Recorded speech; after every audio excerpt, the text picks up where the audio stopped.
और एक बार फिर आईएमए चिटफंड घोटाले की बात करेंगे, जिसमें कर्नाटक के साबिक वजीर रोशन बेग एसआईटी की गिरफ्त में आ गए हैं। देर रात बेंगलुरु इंटरनेशनल एयरपोर्ट पर एसआईटी ने रोशन बेग को हिरासत में लिया। साथ ही साथ आपको बता दें कि रोशन बेग येदियुरप्पा के पीए के साथ मुंबई रवाना हो रहे थे। उसी दौरान इन्हें इंटरनेशनल एयरपोर्ट पर हिरासत में लिया गया। रऊफ हमारे साथ जुड़ रहे हैं। रऊफ, एक तरफ कर्नाटक की सियासत जो है बहरान का शिकार है, एक तरफ रोशन बेग येदियुरप्पा के पीए के साथ हिरासत में लिए जाते हैं आईएमए चिटफंड घोटाला मामले में।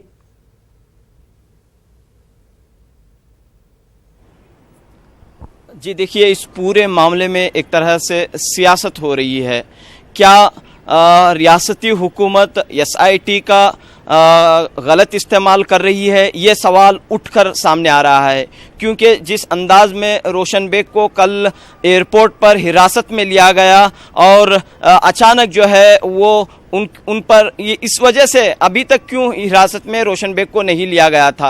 अब जबकि वो येदियुरप्पा के पीए संतोष के साथ मुंबई के लिए रवाना हो रहे थे, तो अचानक जो है एसआईटी की टीम एयरपोर्ट पहुंचती है और ड्रामाई अंदाज में रोशन बेग को हिरासत में लिया जाता है। और आज भी जो है रोशन बेग को हिरासत में रखा गया है। और अभी अभी खबर ये मिल रही है कि रोशन बेग के फर्जंद रोमान बेग को भी जो है पुलिस हिरासत में ले सकती है और इस पूरे मामले की जो है जांच जारी है। और मैं ये बताता चलूं कि यहाँ पर जो है रोशन बेग ने चंद दिनों पहले ही बीजेपी के साथ बीजेपी की तायद का ऐलान किया है, अपना इस्तीफा सौंप दिया है। और इस्तीफा सौंपने के बाद उन्होंने वाज़ह तौर पर कहा है कि वो जो है कांग्रेस पार्टी को छोड़कर बीजेपी से हाथ मिलाने वाले हैं। इस बात के बाद जो है रियासती हुकूमत जो है उन पर निगाह रखे हुई थी। और कल रात तकरीबन 11 बजे इंटरनेशनल एयरपोर्ट में उन्हें हिरासत के लिए एक टीम पहुंची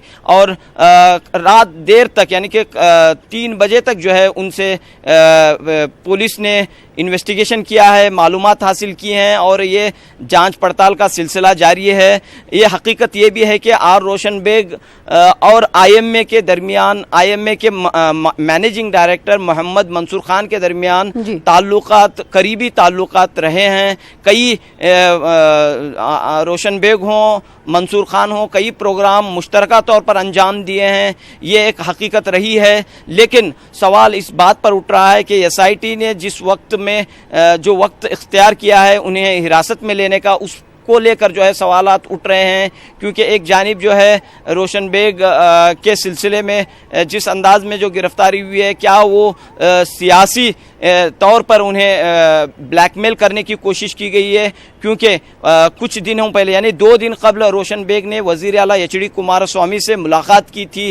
और जैसे ही देखिए इस पूरे मामले में ये भी बताता चला हूँ कि जैसे ही रोशन बेग की हिरासत हुई, हिरासत में लिया गया, वजीर आला एचडी कुमारस्वामी का ये ट्वीट सामने आया कि कुमारस्वामी का ये ट्वीट जिसमें उन्होंने कहा है कि कुमारस्वामी ने कहा है कि रोशन बेग को फरार होने में बीजेपी मदद कर रही है और इसके ज़रिए जो है बीजेपी रियासती हुकूमत को गैर मुस्तहकम करने की कोशिश कर रही है।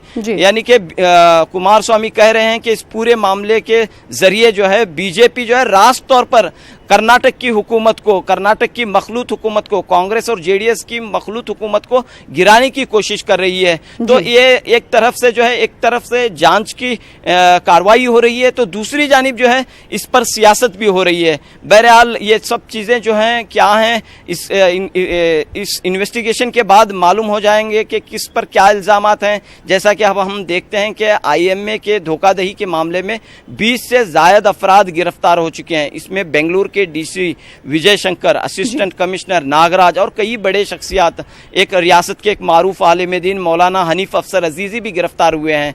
लेकिन रोशन बेग को अभी तक जो भी हमें इत्तला मिली है, उन्हें हिरासत में लिया गया है। अभी उनकी गिरफ्तारी नहीं बताई जा रही है, उनसे पूछताछ का सिलसिला जारी है।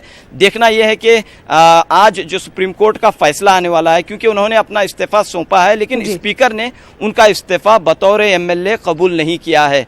तो सुप्रीम जाहिर सी कोर्ट बात है। और में यहाँ जो पर ये फैसला बताना आने वाला है जरूरी उसके है कि बाद जिन भी 5 बागी अरकान असेंबली ने सुप्रीम कोर्ट का स्पीकर के खिलाफ रुख किया था, आज उनमें रोशन बेग का भी नाम शामिल है। अब देखना ही होगा कि सुप्रीम कोर्ट क्या कुछ फैसले देता है। और एक तरफ एसआईटी की जांच पर भी, टाइमिंग पर भी सवाल खड़े हो रहे। बेहद शुक्रिया तफसील के साथ जानकारी फराहम करने के लिए रऊफ और हमारे साथ जुड़ने के लिए।